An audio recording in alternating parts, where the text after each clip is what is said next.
Hello everyone, my name is Brittany Borders and this is my video for our Counseling 505 course. During this video, I will utilize motivational interviewing techniques.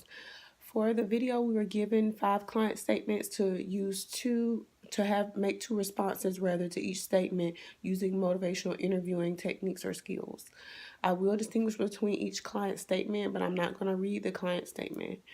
Let's go ahead and get started. Client statement number 1. Hi Brittany, welcome back to counseling. During our last session, we discussed the informed consent, and we ended our session discussing a little bit about why you came to counseling. And you mentioned at the end of that you came to counseling because you had some problems that you were trying to manage. Let's talk a little bit more about that. Okay. So what I'm understanding you to state is you have some problems in your life, but you do feel like you might be able to manage them. So on a scale of 0 to 10, where 0 is I can't manage my problems at all, and 10 is I can manage all my problems, tell me where you feel like you currently fall.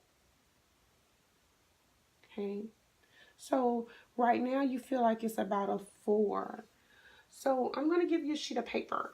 And on that sheet of paper, I want you to write down the problems that you feel like you can manage right now, or the ones that you desire to manage right now.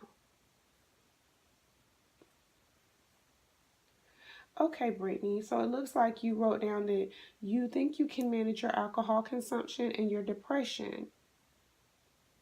So let's recap what we discussed during today's session. We were able to identify 2 main problems that you feel like you could manage in your life. And 1 being your depression and 2 being your alcohol consumption. And for homework, you've agreed to attend an AA meeting because you desire to build your network of individuals who desire to remain sober. So during that meeting, I was hoping that you would write down some of what you are feeling, and during our next session we could open by discussing those feelings that you felt during the meeting. Great. I look forward to seeing you next week. Client statement number 2. Welcome back, Brittany.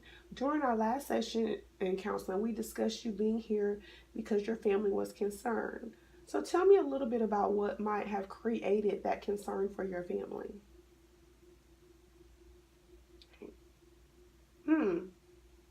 Okay, so tell me a little bit more about that.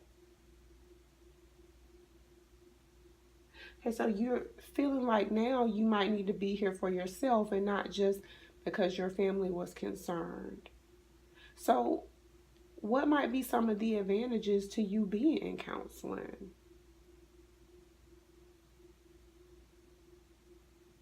Okay, so you feel like some of the advantages to you being in counseling would be to make some changes in your life. So what do you think that you could change in your life? Client statement number 3. Hi, Brittany. Last session, you mentioned that you were at a crossroads. So if it's okay, I thought we would begin today's session by discussing that crossroads. Okay. So what do you think has to change in your life? Okay, so you think your drinking has to change.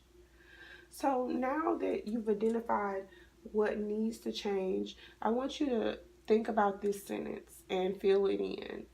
Things can't go on the way they have been in my life because of... Okay, so you feel like things can't go on the way because you want to be here for your children. Am I understanding you correctly? Okay. Client statement number 4. Hi, Brittany. Welcome back to counseling. So during our last session, we ended by discussing a homework assignment that you were going to do some journal entries. And I was reading your journal entries and I noticed that there was one reoccurring statement. You discussed being fearful and scared of something. So I was wondering if you could tell me a little bit about what's scaring you or making you feel fearful. Okay. So you would like to change, but you're kind of feeling a little scared to start the process. Is that correct? Okay, so what do you think that you can change? Okay, so you feel like you're able to change your drinking. Is that correct?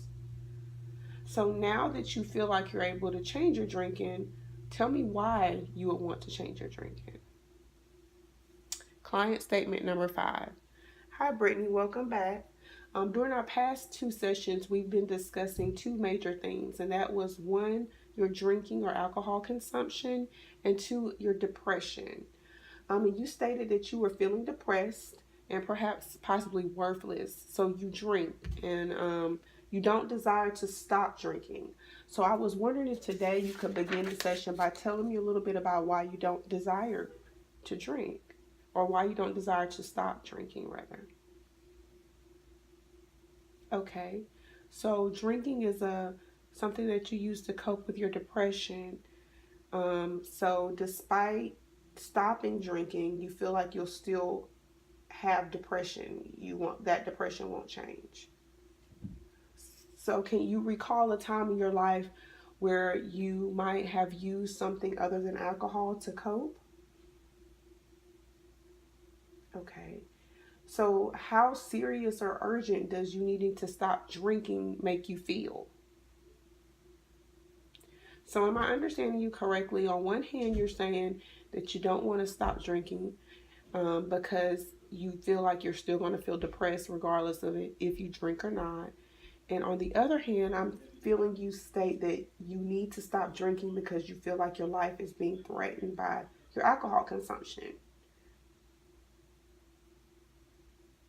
So I was wondering if we could change tracks and possibly you explore what might be the benefits to stopping drinking and what might be the benefits to continuing your alcohol. Okay, everyone, those are my 5 responses using motivational interviewing techniques. I look forward to hearing everyone else's responses. Have a great day.